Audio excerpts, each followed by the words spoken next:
I don't know why I'm looking forward to making this video more than a lot of my other videos, but hey, this is jealousy through the male gaze. For this video, I'll be explaining jealousy through the male gaze. I think oh, man. See, I saw the whole Pedro Pascal situation online and I just thought this would be an extremely good moment for me to explain jealousy through the male gaze. It's a perfect example of it, to be honest. Basically, to sum up, Pedro Pascal has been on a press tour for the movie Fantastic Four, in which he stars Reed Richards, the leader of the Fantastic Four. So you can guess that he's in the forefront, the foresight of every interview, interaction, and so on and so forth. However, his acting career isn't the only thing people have been noticing. See, there's been a whole lot of footage on TikTok, Instagram, and Twitter of him touching his cast members by the hand, their shoulders, hugging them, just embracing them basically, in different ways. This has led a lot of people to question his intentions. Why are you touching your cast members so much? And why can't you keep yourself to yourself? Well, Pedro didn't shy away from this. He actually came out and gave the answer, which a lot of people don't do, to be honest, so I commend him for that. Pedro openly came out on many interviews speaking about how he struggles with anxiety and how he uses physical touch in a lot of scenarios to lower that anxiety, claiming that it reduces it and makes him feel a lot more calm in social interactions. Now, you know me, I'm not biased, so I had to do a quick background check, and what I found is studies hold up. Anxiety can be lowered by physical touch. Hugging someone, caressing them, holding someone by the hand can really make a difference and lower that cortisol level, which is the stress hormone that induces your anxiety. It's why you may cross your arms in physical scenarios and hug your friend while crying. The crossing your arm thing is like hugging yourself.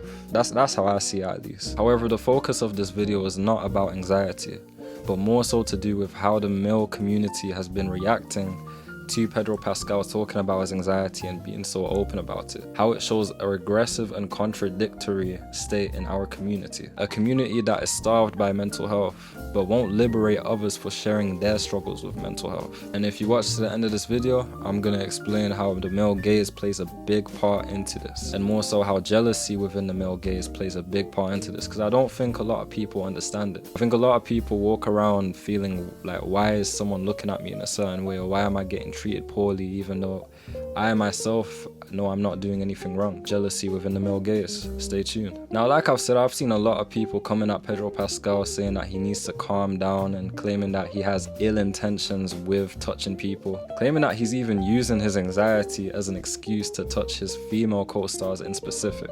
Now, I would completely agree and say this is weird and that he needs to stop if it wasn't consensual. See, there's been a lot of footage of Pedro touching his co-stars and his co-stars touching them. In more specific, Vanessa Kirby, the woman that plays Sue Storm in Fantastic Four. I hope I got that name right. If I did, you need to subscribe and like, because my Fantastic Four knowledge is not there. As I said, there's been a lot of footage of his co-stars touching him as well as him touching them. This shows a level of familiarity, a level of openness, and a level of comfortability within the group. If there was anything going on behind closed doors, body language talks. Body language between the cast would show that there is discomfort. And yeah, he is indeed a weirdo, but that's just not the case. I'd also like to highlight that if you Google Pedro Pascal touching co-stars, it only shows up with Vanessa Kirby. It doesn't show up with his male co-stars, and there hasn't been any light shown on him touching his male co-stars, but there are pieces of footage of him doing that. So it's clear that there's just a narrative being pushed within him to paint him as a weirdo. Like, the focus is literally just about him using his anxiety as an excuse to touch women. Also, I'd like to highlight that his co-stars are humans, so they actually have free will, something that they can use to say, no, Pedro, stop touching me, and then he'd have no choice but to stop touching them, especially on camera while on a press tour. So why with all this evidence that he is genuinely a normal person and is not using his anxiety for a weird, gropey type of way, is he still ridiculed? Why are people still trying to paint him out like this? Jealousy in the male gaze. Pedro Pascal is genuinely the most perfect case that I've seen in a long time when it comes to jealousy within the male gaze. But what do I even mean by the male gaze? Confidence and self-esteem is something that a lot of men have been taught to have, something that is supposed to be a part of their identity in dating culture, social interactions, their workplace, and so on and so forth. Anxiety, although natural, is a complete enemy to this, and within the male community it is seen as something weak, something that diminishes your value as a male. How can you you be anxious in situations? Man up. That is the story that is painted. So guys don't deal with their anxiety. They keep it within and they don't know how to deal with it, leading to them feeling frustrated and not expressing it within healthy ways. So in this way, anxiety can affect a lot of men's self-esteem and identity, making them question their worth and their value. But instead of talking about it, like I just said, we'll keep it inside because that's the norm and that's been taught to us. And dealing with it in more unhealthy ways, like using substance, avoiding situations, and so on and so forth. That frustration can get further fueled when guys are seeing another man of high status openly talk about their anxiety. And not only talk about their anxiety, but how they use it to be more approachable in situations. How they use their anxiety to be comfortable, which is something that a lot of guys can't do. They can't even fathom the idea of that. Thank you, HBO. Geez, Louise, I'm making a fool of myself. But thank you so much for this.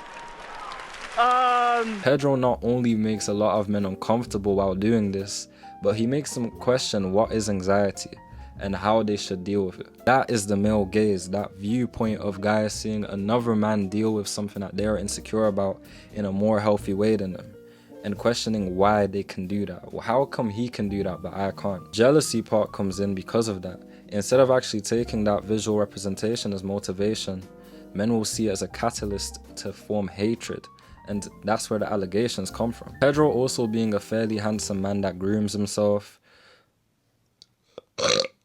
Pardon me. Pedro also being a man that clearly grooms himself and, is fairly handsome. A man that doesn't objectify women. And a man that is comfortable within his own insecurities. It's a complete dagger to a lot of guys out there. And because of that, Pedro becomes an enemy, subconsciously and consciously at the same time. Jealousy will only stop when guys can take inspiration from Pedro and see the beauty within his actions, and not try to reform it into something disgusting as an excuse for your own insecurities to thrive. See, social comparison theory suggests that feelings of inferiority could come from comparing yourself to someone else. But this doesn't always have to be negative. You can compare yourself in an upward motion. For example, comparing yourself to an athlete that came from a similar circumstance than you and made it to a pro level. That can motivate you to also feel like you can get to a pro level. I believe a lot of guys cannot see themselves in Pedro's shoes though, and that's what's led them to feel inferior. The concept of living with anxiety is something that scares a lot of men. Being able to deal with it in a healthy way is something that's been unheard of for many years. The claims that he's using this anxiety notion as an excuse to touch women, it's a clear representation of where we are as a society. And this is what's going to lead to a lot of men's downfall and leads to that jealousy through the male gaze, that envy. Another thing that I found weird and might solidify my argument even more is the reaction to men, celebrities with actual domestic violence allegations and Pedro Pascal situation. For example, DDG, he got accused of domestic violence just a couple weeks ago. And a lot of men were defending him and treating his situation a lot more delicately than they are treating Pedro Pascal's situation. And bear in mind, Pedro Pascal has literally just done this to people at most. Like, I don't know, man. One of the reasons is because DDG is, of course, a lot more popular than Pedro Pascal. Being a streamer, he flaunts his lifestyle, being financially free, being around multiple women, being comfortable around women. Paints himself to be invincible and someone of high status, someone that a lot of men deem to want to be within the future. So with all these themes in mind, how could he commit these domestic violence acts or commit any acts of any sort?